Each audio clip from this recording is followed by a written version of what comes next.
vous savez, la victoire sur nos oppresseurs, ça commence à l'intérieur de nous.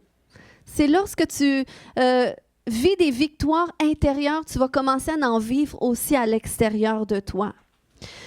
Puis Dieu veut nous conduire à travers des cheminements pour vaincre tout ce qui peut occasionner des limitations à l'intérieur de nous, que ce soit la honte, que ce soit la culpabilité ou que ce soit même l'amertume d'un cœur offensé.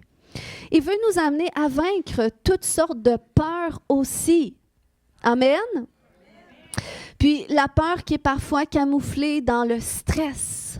Je ne sais pas s'il y a des gens qui sont stressés des fois ici, ou ça peut être camouflé dans la colère, ou dans des émotions qui sont excessives. Puis des fois, c'est parce qu'il y a de la peur qui est à la racine. Des fois, il y a des regrets qui sont là. Des fois, il y a des traumatismes non traités. Puis, les peurs qui sont là, c'est parfois la peur du manque, hein, la peur d'être rejeté, la peur de ne pas être guéri, la peur du pire. Donc, toutes ces choses-là alimentent en nous des mauvaises pensées, puis un mauvais langage aussi. Puis, quand tu es là, puis tu avances dans ta marche, puis tu vis entre la peur et la foi, c'est comme si tu es dans un entre-deux, hein, comme un peu la force d'une aimant. Quand tu vas les mettre comme ça, puis tu peux ressentir la force entre les deux, mais la peur tire de son côté, la foi tire de son côté aussi. Mais il y a comme une tension qui est entre les deux. Et c'est comme ça qu'on va se sentir lorsqu'on est entre la peur et la foi. Hein, tu te sens à l'intérieur de toi comme si tu es bouleversé, comme s'il y a le moton, comme on dit ici au Québec. Tu te sens pas bien, tu sens des tensions. Des fois, ça peut être de l'anxiété. Des fois, ça peut être du stress, comme je disais tout à l'heure, ou des insécurités. Et le Seigneur veut nous amener à vaincre ça. Et je vous dis, la peur en général, c'est quelque chose que le Seigneur m'a appris à vaincre. Littéralement, parce que déjà, quand j'étais dans le ventre de ma mère, il y a un esprit de peur qui est venu s'attacher à moi. Et comment ça s'est produit? C'est parce que lorsque ma mère, elle était enceinte de moi, elle a eu un accident de voiture. Et elle avait 5-6 mois de grossesse. Et là, elle a fait des tonneaux en voiture, tout ça. Puis elle a eu peur, veut pas, parce qu'elle avait son petit bébé, donc elle ne voulait pas qu'il arrive quoi que ce soit. Elle a eu peur pour ma vie. Mais cette peur-là, cette angoisse-là a laissé rentrer un esprit aussi qui s'est attaché à moi. Ce qui a fait en sorte que dès que j'étais tout petite, j'avais peur de tout, j'avais peur pour ma vie, j'avais peur de la mort. J'avais peur toutes les fois que j'avais un petit bobo, c'est peut-être une maladie, c'est peut-être un cancer. Puis pourquoi cet événement-là aurait un lien? C'est parce que quand j'avais environ 4 ans, que j'avais l'âge de parler puis être compréhensible, eh bien, je disais à ma mère, on a déjà eu un accident, maman. Puis là, elle disait, ben non, on n'a jamais eu d'accident, Léane. Puis j'ai dit, oui, maman, on a déjà eu un accident. Puis là, moi, je me voyais en tant que petite fille au milieu de la voiture, puis je voyais qu'on était pour tomber en bas d'un précipice.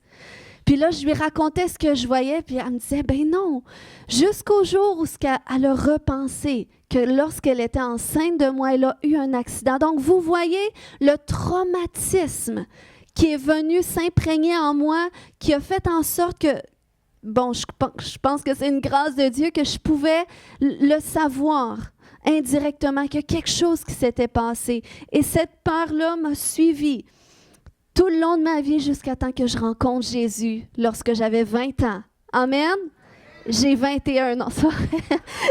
J'ai peut-être l'air de ça, mais non, ça fait quelques années. Amen. Puis, Dieu m'a délivré de beaucoup de choses quand je suis venue à lui, incluant la peur, mais ça a été un long processus.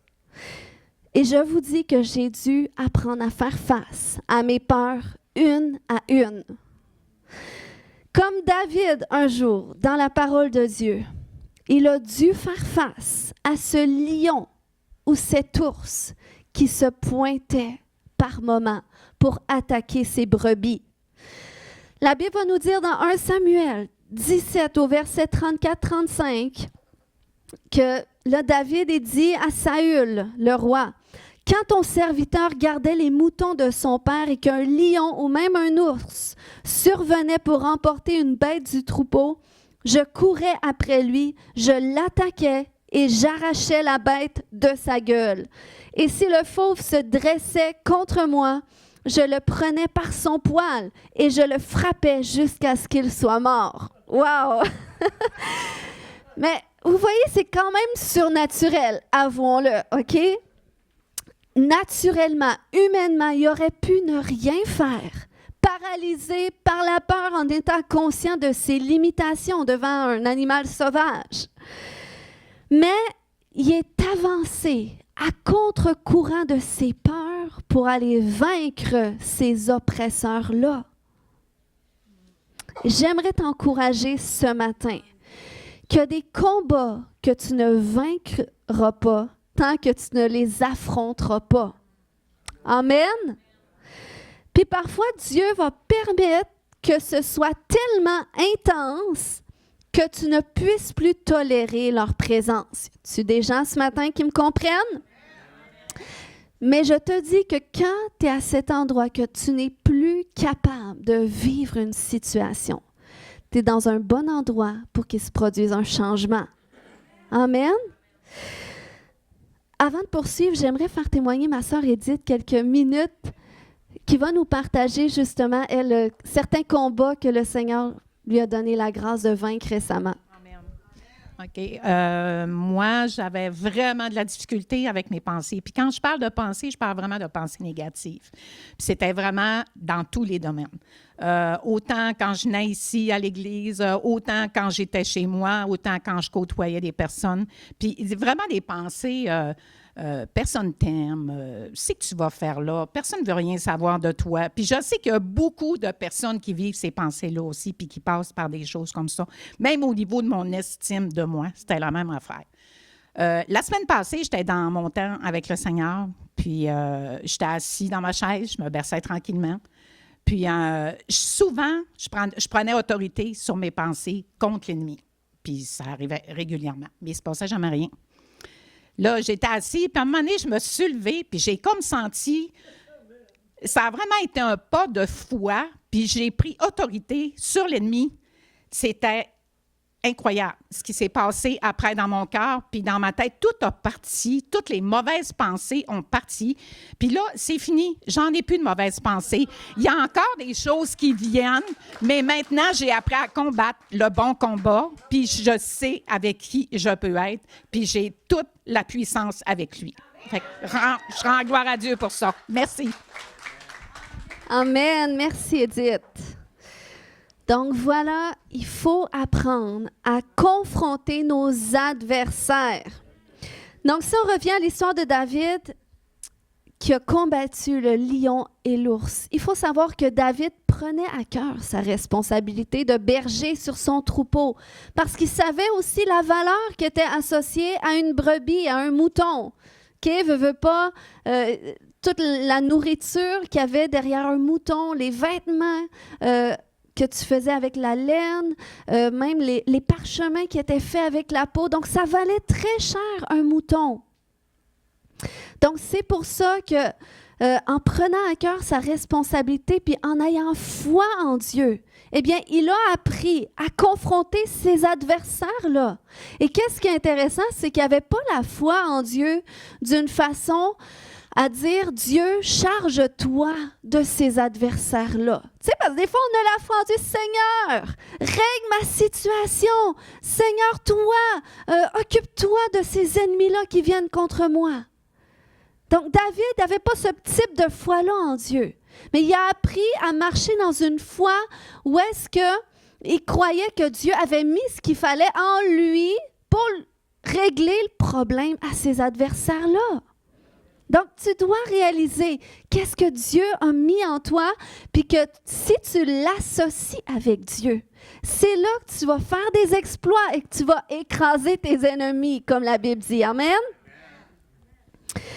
Donc, c'est comme ça que David, dans le secret, quand personne ne voyait, il a commencé, comme Psaume 144, 1 va nous dire, il a commencé à exercer ses mains au combat et ses doigts à la bataille. tout en sachant que sa délivrance appartient à Dieu. Parce que lui-même a dit plus tard que Dieu est le Dieu de ses délivrances. Est-ce que quelqu'un ce matin est capable de dire ça? Mon Dieu est le Dieu de mes délivrances. Donc, après, lorsque Goliath s'est pointé sur le champ de bataille, ce géant qui faisait 3 mètres de haut, la Bible va nous dire que, Goliath, il était avec les Philistins, le peuple ennemi à Dieu. Et la Bible va nous dire que le peuple d'Israël était apeuré, même Saül, il était apeuré devant Goliath, parce que là, qu'est-ce qui était entendu? C'était que s'il y avait un soldat de l'armée d'Israël qui réussissait à combattre le grand géant Goliath, eh bien, le peuple des Philistins allait devenir esclaves du peuple d'Israël. Donc, il y aurait pouvoir sur eux. Mais si c'était le contraire, eh bien là, c'est là que les Philistins, les ennemis du peuple d'Israël, les auraient en esclavage. Mais il faut comprendre qu'à cause de cette peur-là, parce qu'ils réalisaient qu'oublie ça, on ne sera pas capable jamais de le confronter. Donc, à cause de cette peur-là, ils étaient déjà esclaves dans leur cœur. Donc, ils étaient déjà voués à être dominés par eux. Mais voyez, cette peur-là, cette oppression-là qu'ils vivaient, eh bien, ça témoignait de leur manque de foi dans les promesses de Dieu, qui aurait dû les porter non pas à craindre leur ennemi, mais à se confier en l'Éternel, comme a fait David. David, qui est l'homme qui a été oint par Dieu dans le secret. Il a été oint par onction d'huile. Il a été consacré par Dieu pour devenir roi un jour. Et avec cette onction, avec cette consécration à Dieu, il a appris à exercer sa foi pour vaincre ses combats personnels, ce qui lui a permis d'avoir la foi pour vaincre des combats collectifs. Amen? Donc, il a dit à Saül, encore une fois, dans 1 Samuel 17, 36, « Puisque ton serviteur a tué des lions et même des ours, il abattra bien cet incirconcis de Philistins comme l'un d'eux, car il a insulté les bataillons du Dieu vivant. » Puis David ajouta, « L'Éternel qui m'a délivré. » Peux-tu dire « délivré » ? De la griffe du lion et de l'ours me délivrera aussi de ce Philistin. Amen. Bien-aimé, ce matin, quel est ton historique avec Dieu sur lequel tu peux baser ta foi pour faire face à des plus grands combats? Et là, qu'est-ce qui est intéressant si je lis la suite de l'histoire? Ça nous dit que, Saül a accepté, il a dit, vas-y alors. Et là, ça dit au verset 38 qu'il lui fit revêtir sa propre armure et lui fit mettre un casque de bronze et endosser sa cuirasse. Par-dessus son équipement, David ceignit aussi l'épée de Saül. Puis, il essaya de marcher. Mais il n'y parvint pas, car il n'en avait pas l'habitude. Alors il dit à Saül, « Je ne peux pas marcher avec tout cet équipement, car je n'y suis pas entraîné. » Puis il se débarrassa de tout. Il prit son bâton en main et choisit dans le torrent 5 cailloux, bien lisses qu'il mit dans le sac de berger qui lui servait de besace, et sa fronde à la main. Il s'avança vers le Philistin. Et ça nous montre que même ici, avec l'Église, à travers les enseignements que vous allez écouter, parfois on va vous enseigner comment utiliser certaines armes. Mais c'est tellement important que tu apprennes à utiliser tes propres armes que Dieu t'a données pour vaincre tes adversaires. Amen. Donc, c'est ce que David a fait. On lui a suggéré des armes, mais il n'était pas entraîné avec ça. Donc, il a pris ce avec quoi il était entraîné. Et on a tous reçu quelque chose de la part de Dieu pour vaincre qu'est-ce qui vient contre nous. Amen. Et là, je continue ce matin, c'est très intéressant. Donc, ça dit, celui-ci, en parlant de Goliath, précédé de son porte-bouclier, s'avança vers David. Il l'examina et lorsqu'il vit devant lui un jeune homme roux et de belle figure, il le regarda avec mépris et lui lança « Est-ce que tu me prends pour un chien pour venir contre moi avec un bâton? » Puis il le maudit par ses dieux. « Approche un peu, ajouta-t-il, pour que je donne ta chair à manger aux oiseaux du ciel et aux bêtes des champs. » Mais regardez, la foi de David. Au verset 45, à quoi David répondit, « Tu marches contre moi avec l'épée, la lance et le javelot, et moi je marche contre toi au nom de l'Éternel, le Seigneur des armées célestes, le Dieu des bataillons d'Israël que tu as insulté. » Et voyez sa déclaration. Aujourd'hui même, l'Éternel me donnera la victoire sur toi. Je t'abattrai, je te couperai la tête et avant ce soir, je donnerai les cadavres des soldats philistins à manger aux oiseaux du ciel et aux bêtes sauvages de la terre. Alors toute la terre saura qu'Israël a un Dieu. Amen. Donc, vous voyez, c'est à ce niveau de foi que le Seigneur nous attend. Et ce niveau de foi, ça se bâtit, ça s'affermit plus que tu apprends à te confier en Dieu. Je vous dis, avant que Dieu me permette de vaincre les adversaires de d'autres individus, j'ai dû apprendre à vaincre mes propres adversaires, mes propres lions et mes ours dans le secret. C'est pour ça que si tu veux gravir des échelons, dans le domaine où Dieu t'a placé, que ce soit dans le monde séculier, que ce soit dans le ministère où Dieu t'appelle à œuvrer.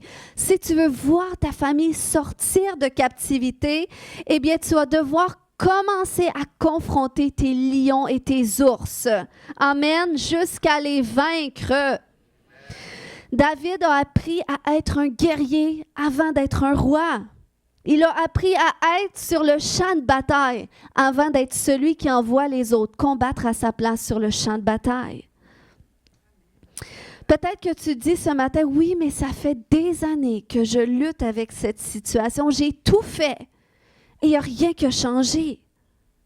Et ma question ce matin, c'est qu'est-ce que tu fais avec les armes que Dieu t'a données? Comment est-ce que tu les utilises?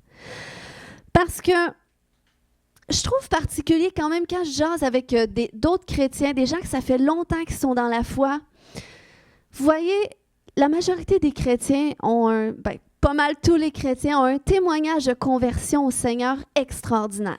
C'est comme, tu leur demandes comment est-ce qu'ils ont rencontré Jésus et là, leurs yeux pétillent et là, c'est vraiment une belle histoire. Mais quand tu arrives à discuter de la victoire sur les luttes, oh, là, c'est autre chose. Soit qu'on n'en parle pas du tout, ou soit que c'est tabou. OK? Puis ces mêmes gens-là qui ont des témoignages de conversion extraordinaire, parfois, tu vas regarder leur vie, puis ils marchent encore avec le Seigneur, mais difficilement. Ils ont des luttes, ils dépérissent dans leur corps, ils vivent des oppressions dans leurs pensées, ils luttent avec des péchés. C'est des gens, des fois, qui ne s'aiment pas ou ils ont des comportements toxiques. Et pourquoi c'en est comme ça? Je ne sais pas s'il y en a déjà qui se sont posé la question. Mais il y a une des choses, une des raisons, c'est que pour beaucoup, on nous a enseigné que ces choses-là, Jésus s'en chargerait. Donc, on ne nous a pas enseigné comment nous-mêmes se charger de nos ennemis. Comment nous-mêmes, on s'est dit, on nous a plutôt enseigné, aie la foi en Dieu, rapproche-toi de Dieu et tu vas voir, il va le faire. Il va te donner la force. Mais on ne nous a pas enseigné comment utiliser les armes de Dieu pour que nous-mêmes, on puisse régler le cas à nos ennemis. Puis, il faut vraiment qu'on vienne à cet endroit parce que des fois, tu dis, oui, mais ça fait des années que je lutte. Mais est-ce que ça fait des années que tu remets aussi ton combat entre les mains de Dieu sans que toi-même tu le prennes en charge? Commence à t'asseoir et à voir avec Dieu les stratégies divines. Qu'est-ce que toi-même tu dois mettre en place pour voir des changements? Amen. Comme je disais tout à l'heure, Jésus m'a délivré de tellement de choses. Il m'a tellement transformée jour et nuit. Les gens qui me connaissent dans mon passé le savent. Oh, OK. Des fois, on dit qu'un mot, ça veut tout dire. Un amen, des fois, ça veut tout dire, hein? Mais je dois dire quand même que les combats les plus difficiles, honnêtement, ont été ceux que j'ai dû apprendre à me charger moi-même avec l'aide de Dieu. Il y a beaucoup de choses que je me suis levée du jour au lendemain. J'ai plus le goût de faire ci, j'ai plus le goût de faire ça. Ça, dans mon caractère, finalement, c'est disparu. Waouh, ça, c'est le fun. Mais il y a d'autres choses, quand ça persiste, c'est parce que là, il faut que tu commences à le prendre en charge toi-même. OK? Il faut que tu ailles voir jusqu'à la source. Puis c'est quand j'ai commencé à prendre en charge mes propres combats, mes lions et mes ours, que j'ai commencé à voir comment Dieu fonctionnait. Et j'ai compris la puissance et l'autorité qu'il peut y avoir derrière la parole de Dieu lorsqu'on l'utilise à travers notre bouche, lorsqu'on l'utilise comme arme. Puis, c'est là aussi que le Seigneur, à un moment donné, il me conduit parce que on n'a pas toujours eu des années florissantes à travers l'Église, parce que l'Église a vu son jour en 2013 dans une maison. Et ça a été long avant que ça grandisse, avant qu'on voit des fruits. Puis un jour, je criais à Dieu parce que d'une année à l'autre, on était comme 10, 12 pendant 5 ans peut-être.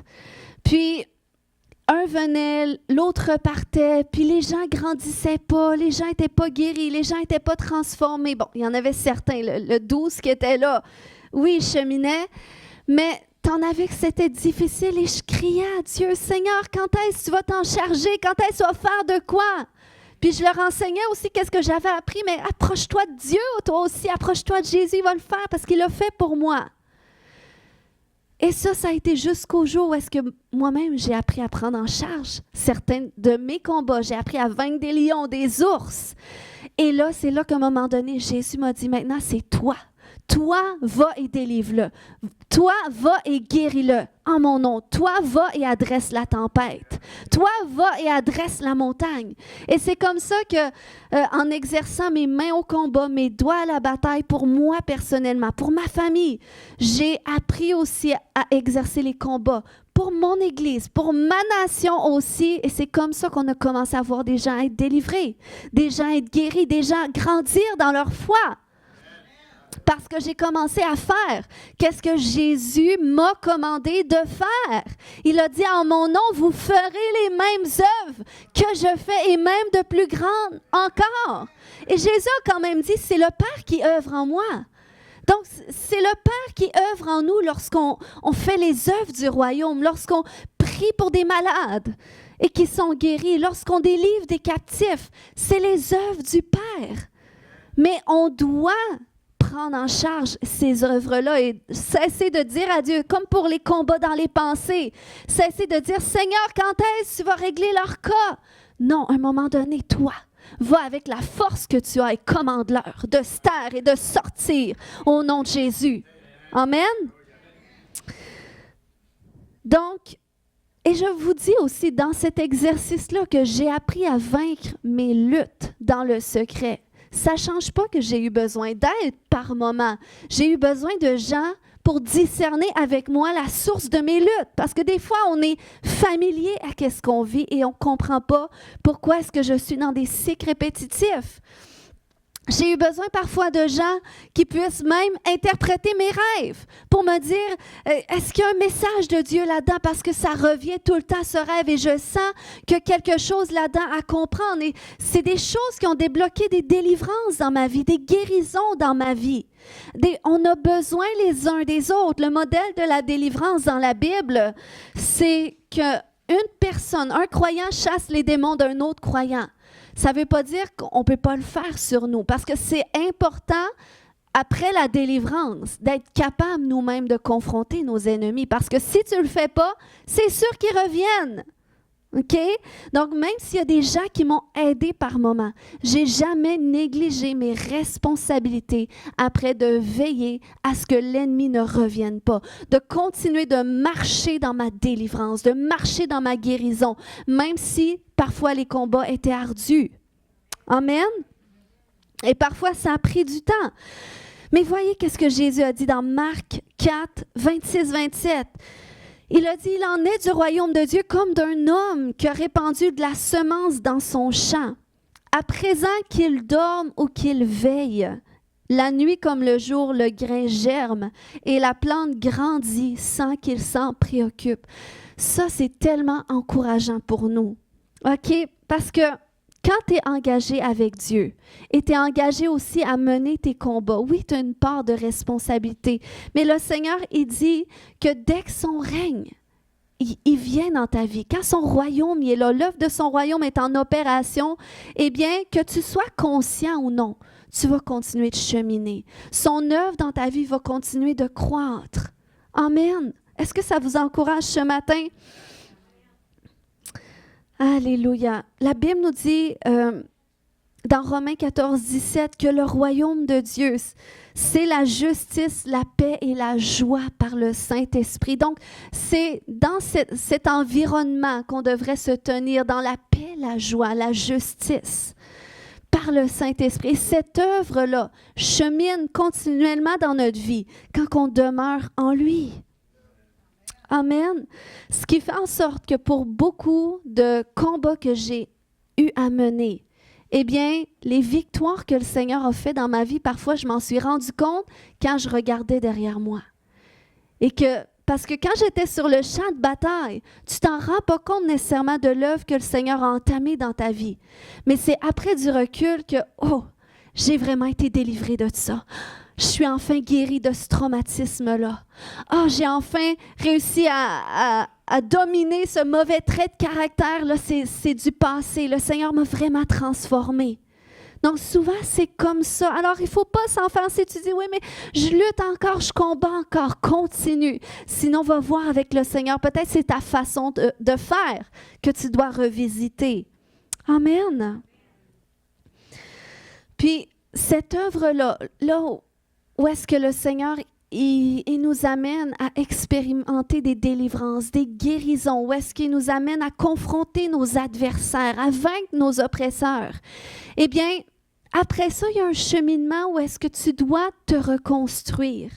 Et j'ai appelé ça ce matin la reconstruction des murailles. Parce que ça, c'est un processus tellement important, tout autant important que dire « je vais avoir la victoire sur mes adversaires ». Parce qu'on peut détrôner les hommes forts dans notre vie. On peut s'attaquer aux forteresses qui ont bâti dans nos pensées. Mais si on ne rebâtit pas les murailles de la Jérusalem de notre âme, on est dans le trouble. On va être un peu comme à l'époque de Néhémie. OK? Qu'est-ce qui s'est produit? C'est qu'à un moment donné, les murailles de Jérusalem, ils étaient toutes détruites parce qu'il y a eu la guerre, le peuple de Dieu était parti en captivité, tout ça. Ils sont revenus. Ils ont retourné dans leur endroit, sauf que les murailles autour de la ville étaient quand même détruites, ce qui faisait en sorte que leurs ennemis pouvaient encore venir comme ils voulaient. Ils pouvaient rentrer et sortir. Il n'y avait plus de protection.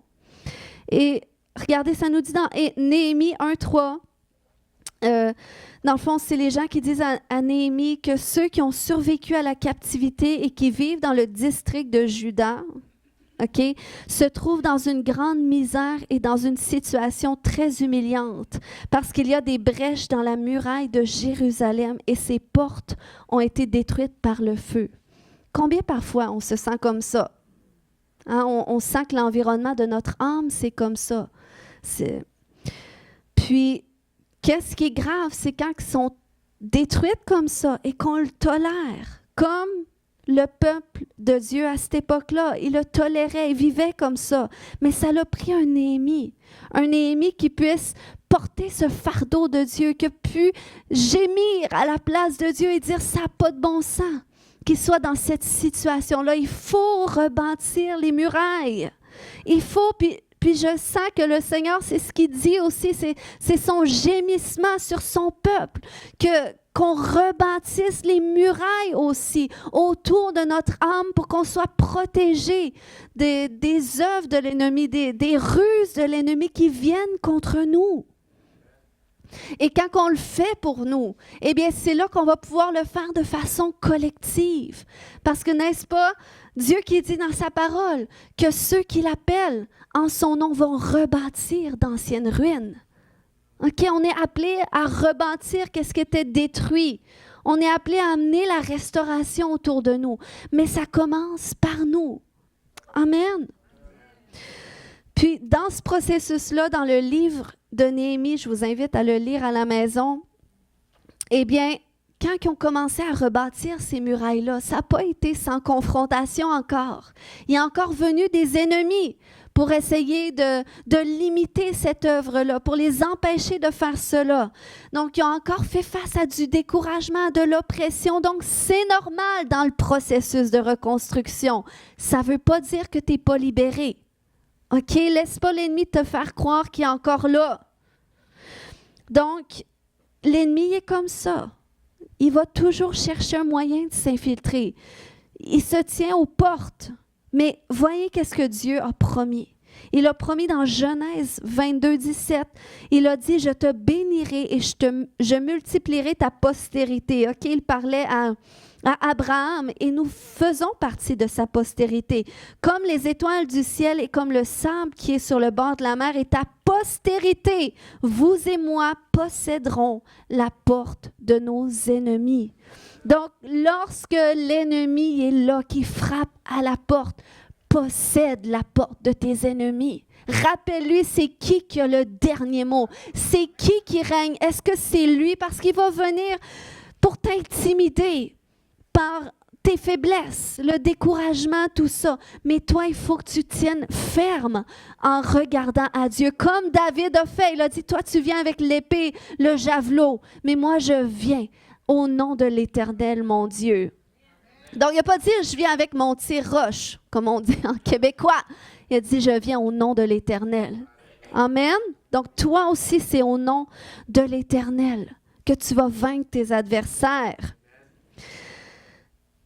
Donc, je vous dis, tous mes ennemis dans ma vie et toutes leurs forteresses, et il y en avait beaucoup. J'ai écrit un livre qui s'appelle « Délivrer les captifs ».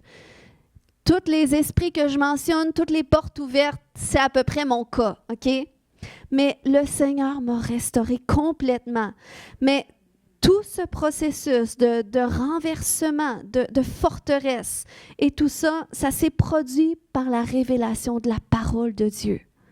OK? Et ça, c'est important. 2 Corinthiens 10, au verset 4 à 6, j'aime la version français courant qui dit « Dans notre combat, les armes que nous utilisons ne sont pas d'origine humaine. Ce sont les armes puissantes de Dieu qui permettent de détruire des forteresses. Nous détruisons les faux raisonnements. Nous renversons tout ce qui se dresse orgueilleusement contre la connaissance de Dieu, okay, dans nos pensées. Nous faisons prisonnière toute pensée pour l'amener à obéir à Christ. Christ, sa parole. Il faut la connaître. Donc, vous voyez la fermeté dans tes pensées. Il faut que tu prennes conscience. Arrête de tolérer des pensées négatives. Va les traiter parce qu'ils vont porter du mauvais fruit. Tu vas mal parler, tu vas mal agir, tu vas mal te comporter. Amen. Ensuite de ça, la reconstruction de mes murailles. C'est aussi produit à travers la révélation de sa parole. OK? Parce que dans ce livre-là, ça dit qui Dieu est par rapport à moi. Et ça, c'est important que je le sache. Ça dit aussi qui je suis. Ça dit aussi ce à quoi il m'a destiné à être sur la terre. Qu'est-ce que je fais sur la terre? Il faut que je le sache. Puis ça parle aussi de mes droits, de mon héritage. Et ça, c'est une révélation qui vient quand tu lis les Écritures et quand tu questionnes Dieu. Révèle-moi ta parole. Parce que c'est la révélation de ces choses qui m'ont amené personnellement à m'engager avec Dieu et avec sa parole et son plan pour ma vie. Et c'est ce qui m'a amené à vivre des changements, à faire des changements dans ma vie. C'est parce que ça, c'est l'œuvre consistante de Dieu dans ma vie. La religion ne permet pas ça. La religion ne permet pas de vivre la délivrance, de vivre la transformation. Et je vous dis, lorsque la prédication de l'Évangile n'est pas une opportunité, ne donne pas plutôt une opportunité pour venir au salut ou pour vivre le salut dans la délivrance, la guérison, la transformation que ça peut donner, eh bien, c'est de la religion qui est prêchée. Et Jésus l'a repris. Il a dit dans Matthieu 23, 13, c'est les religieux en passant qui ont crucifié Jésus, pour ceux qui ne savaient pas. Ça dit, il a dit, malheur à vous, spécialistes de la loi. Il y a des gens qui sont spécialistes de ça, qui connaissent tous les versets qu'ils ont appris par cœur. Mais il dit, malheur à vous, spécialistes de la loi et pharisiens hypocrites, parce que vous barrez aux autres l'accès au royaume des cieux. Non seulement vous n'y entrez pas vous-même, mais vous empêchez d'entrer ceux qui voudraient le faire. Donc, leur prédication n'est pas une opportunité pour être libre, pour être délivré, pour être guéri, pour marcher dans sa destinée. Amen. Et Jésus, quand il est venu sur la terre, il est venu dépouiller ses ennemis religieux qui se tiennent aux portes du royaume pour faire sentir indigne le peuple de Dieu en disant, vois-tu, tu as encore péché, vois-tu, tu n'es pas assez digne de t'approcher de Dieu, tu n'es pas assez spirituel, tu n'es pas assez spirituel pour prier pour quelqu'un qui est malade. C'est l'esprit religieux qui dit ça ce matin. Pour qui tu te prends de louer Dieu comme ça, de chanter aussi fort, de danser? Regarde comment tu t'es comporté hier. C'est l'esprit religieux. Mais Dieu, Jésus est venu pour dépouiller ses ennemis à la porte du royaume, pour qu'on puisse avoir accès. Amen. Pour qu'on puisse posséder la porte de nos ennemis. Amen. Je finis avec ça ce matin. Où est-ce que j'ai fait un rêve récemment, ça fait 2 semaines environ. Puis, c'était dans la ville de Métabetchouan, mais je sais que c'est symbolique à cause du nom de Métabetchouan qui est là où les eaux se rencontrent. Et c'est comme s'il y avait une structure historique religieuse qui était en place, mais qui s'effondrait. Et là, tout de suite dans mon rêve, c'est comme si... C'est drôle parce que je l'ai vu s'effondrer en passant, puis c'est comme j'étais la seule à l'avoir vu. C'est comme personne n'avait pris conscience. Fait que, tu sais, ça parle de quelque chose qui se passe spirituellement. Puis, dans mon rêve, après ça, je me retrouvais avec l'équipe de louange puis l'équipe d'évangélisation qui étaient là ensemble pour faire une œuvre.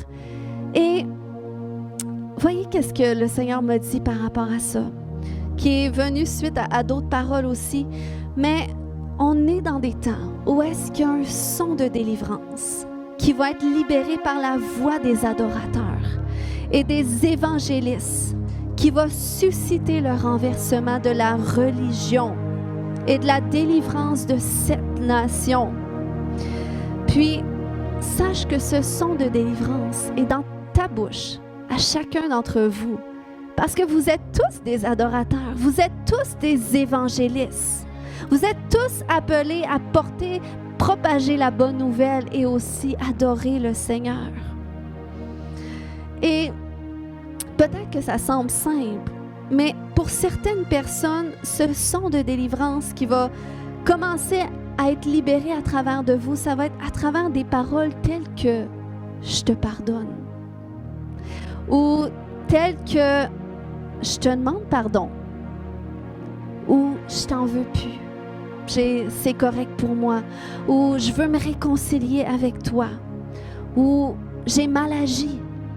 Des paroles d'humilité pour favoriser la réconciliation.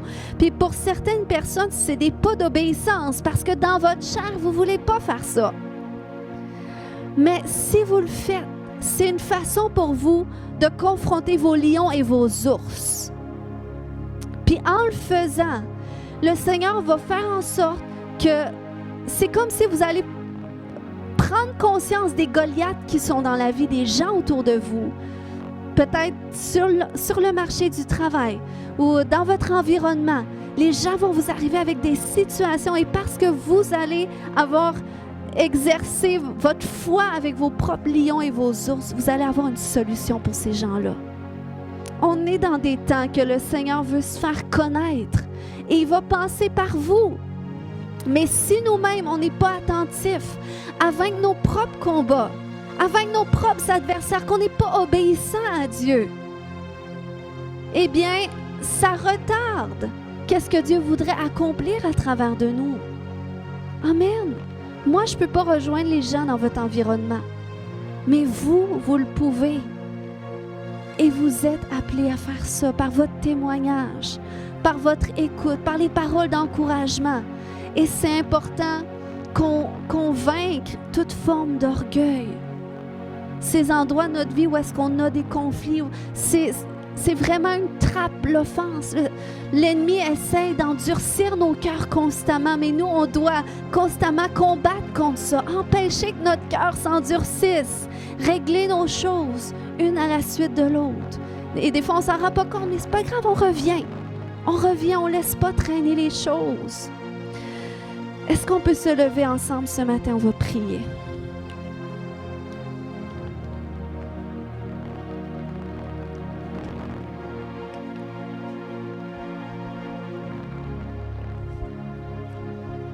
Alléluia.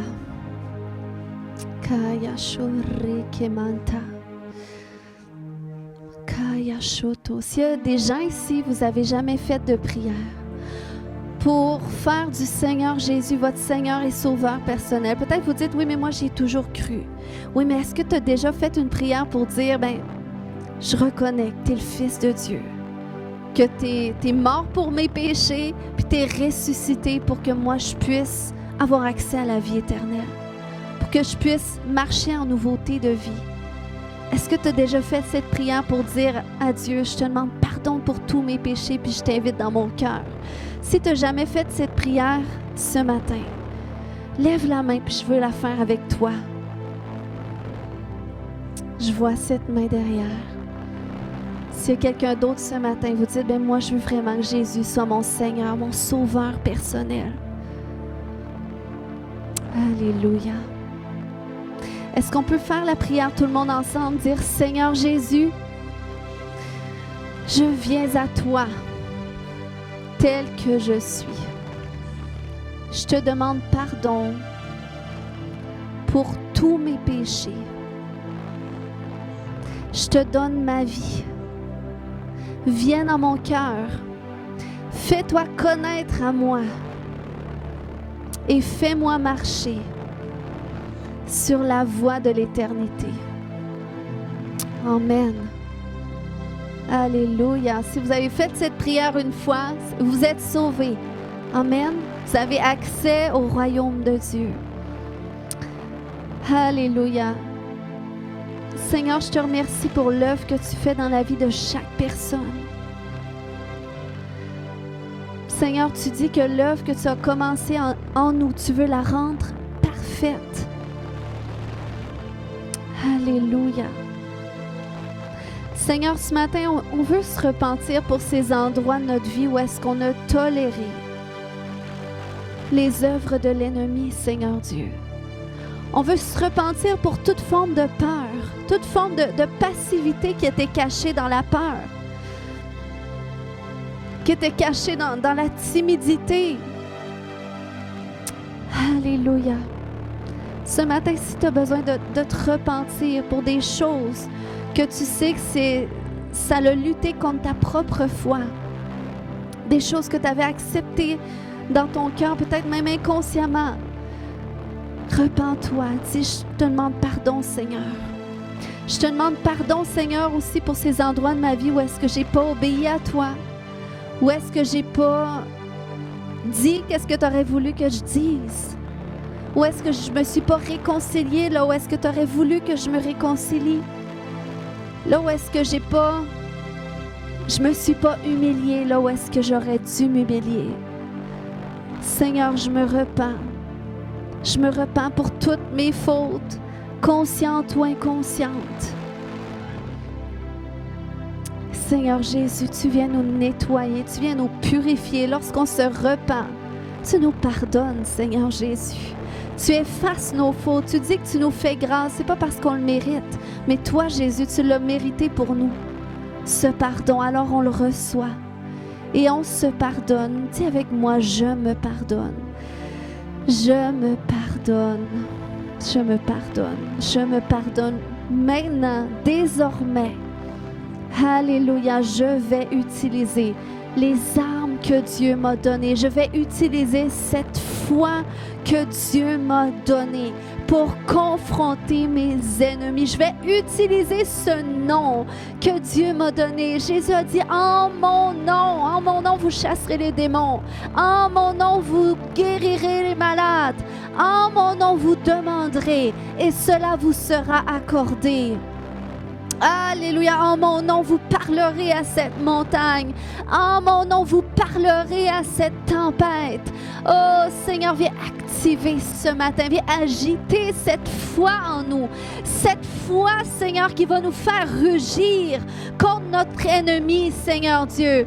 Oh, tu nous amènes, Seigneur Dieu, à ce qu'on change de camp, Seigneur Dieu, que là où est-ce que notre ennemi exerçait une oppression contre nous, tu nous amènes à cet endroit d'exercer une oppression contre notre ennemi, Seigneur Dieu. Parce que tu as dit que si on résiste au diable, il va finir par fuir loin, Seigneur Dieu. Donc, Père, je délie ce matin, je libère une résistance, une force de résistance au diable ce matin, une force de résistance au péché, une force de résistance à toute tentation, à toute intrusion de l'ennemi, même dans vos pensées. Au nom de Jésus. Alléluia. Oh, j'active en vous cette foi. Cette foi, vous avez reçu une mesure de foi. Au nom de Jésus, et vous ne la négligerez pas. Oh Seigneur Dieu, oui, on choisit d'avoir foi en toi, foi en tes promesses, foi en qui tu es et en qui tu es en nous. Au nom de Jésus, alléluia. Korekemaya shoto. Koya shorekemata. Koya shoto. Oh oui, Seigneur, plus ce matin. Et au nom de Jésus, s'il y a des gens qui vous luttez avec des oppressions ce matin, alléluia. Peut-être qu'il y en a qui c'est comme moi. Vous avez un esprit de peur comme moi j'ai déjà eu. Alléluia. Dans le nom de Jésus, je commence à lier tous ces esprits démoniaques qui vous tourmentent dans vos pensées. Au nom de Jésus, tous ces esprits qui vous paralysent, tous ces esprits qui vous intimident, tous ces esprits qui vous rendent timides, tous ces esprits qui cherchent à éteindre votre potentiel divin. Au nom de Jésus, tous ces esprits qui vous empêchent d'avoir même estime de vous, une confiance en vous. Au nom puissant de Jésus, que tous ces esprits de honte maintenant vous quittent maintenant. Au nom de Jésus. Alléluia. Alléluia, ce matin, reçois ta liberté ce matin. Peut-être tu es ici et tu es vraiment oppressé. Tu dis, moi, je vais être délivré. Tu peux venir ce matin et je vais prier pour toi. Dans cette atmosphère, les autres, je vous invite à continuer de prier. Priez en langue ce matin. Et s'il y a des gens, vous sentez que Jésus veut vous délivrer ou vous voulez être guéri dans votre corps, je prie avec vous. Alléluia. L'équipe de prière va s'avancer aussi ce matin. Elle va prier avec moi. Donc, ce matin, vous êtes à l'église pour que Jésus vous touche. Vous êtes à l'église pour que Jésus fasse son œuvre dans votre vie.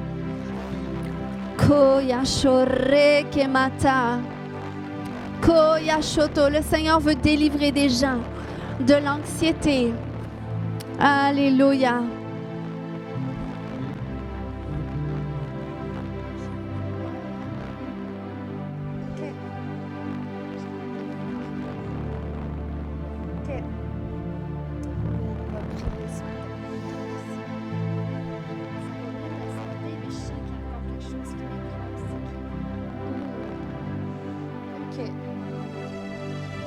Dans le nom de Jésus. Alléluia. Je brise toute forme d'oppression sur toi maintenant. Au nom de Jésus, je lis tout esprit d'oppression, tout esprit de peur. Au nom puissant de Jésus, tout esprit de peur, de timidité, tout esprit d'oppression. Je brise le pouvoir de toute forme d'abus que tu as vécu. Alléluia. Puis je lis tout esprit derrière ces abus-là qui ont encore emprise sur toi. Au nom de Jésus, Je brise toute connexion avec l'esprit de Jézabel, avec l'esprit d'Akab, et je commande à tous ces esprits connectés à ça de te quitter maintenant. Au nom de Jésus, libérez-la. Libérez-la maintenant. Toute oppression, affliction, quittez-la maintenant. Alléluia.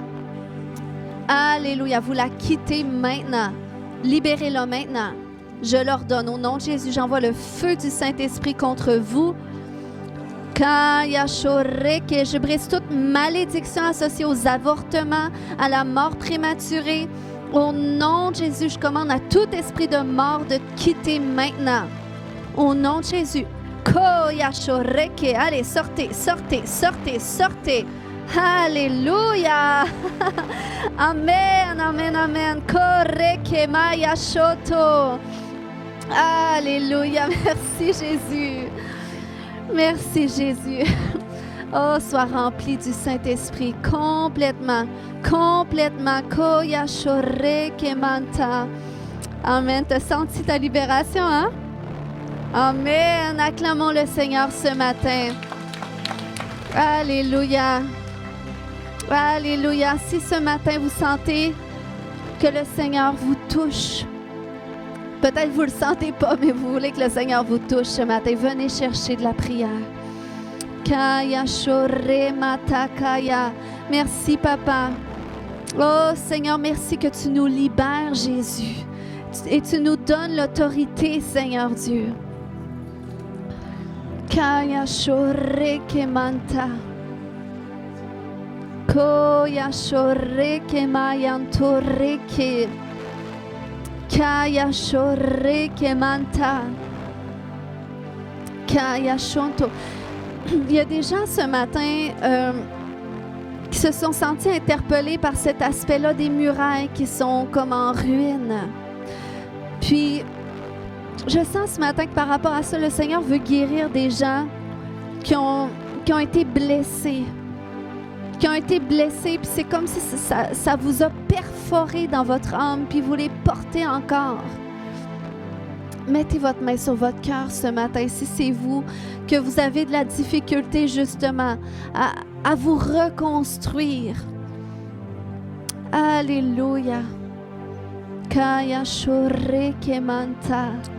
Koya shore kemanta. Kaya shonte. Alléluia. Seigneur Jésus, prends sur toi, Seigneur, les souffrances. Prends sur toi, Seigneur, tout ce qui fait mal, Seigneur Jésus. Et je libère en échange la guérison. Je libère en échange la restauration. Au nom puissant de Jésus. Kaya shoreke, je renverse tous les plans de l'ennemi, tous les mensonges de l'ennemi. Au nom de Jésus, puis je libère en toi une grâce pour en prendre conscience. Et tu vas voir qu'à mesure que tu prends conscience de ces mensonges-là, de ces forteresses-là, eh bien, tu vas voir que le Seigneur te donne une force pour dire non, ça c'est assez. Ça, je me dis ceci de ça. Je me pardonne, je pardonne au nom de Jésus. Et je choisis de marcher dans la vérité. Dans la vérité. Et la vérité, c'est qui je suis et qui j'ai été destinée à être selon le cœur de Dieu. Les promesses qu'il a pour moi. Et oui, il a plus. Il a plus pour toi que qu'est-ce que tu vis présentement. Au nom de Jésus, Seigneur, j'appelle ce changement, Seigneur Dieu, que là où est-ce que il y a des choses du passé qui l'empêchent d'avancer, Seigneur, j'appelle cette grâce, je vais la déverser maintenant, cette grâce, qui va lui permettre de pouvoir avancer, de pouvoir se servir de son passé pour mieux avancer maintenant, au nom de Jésus. Kaya shore.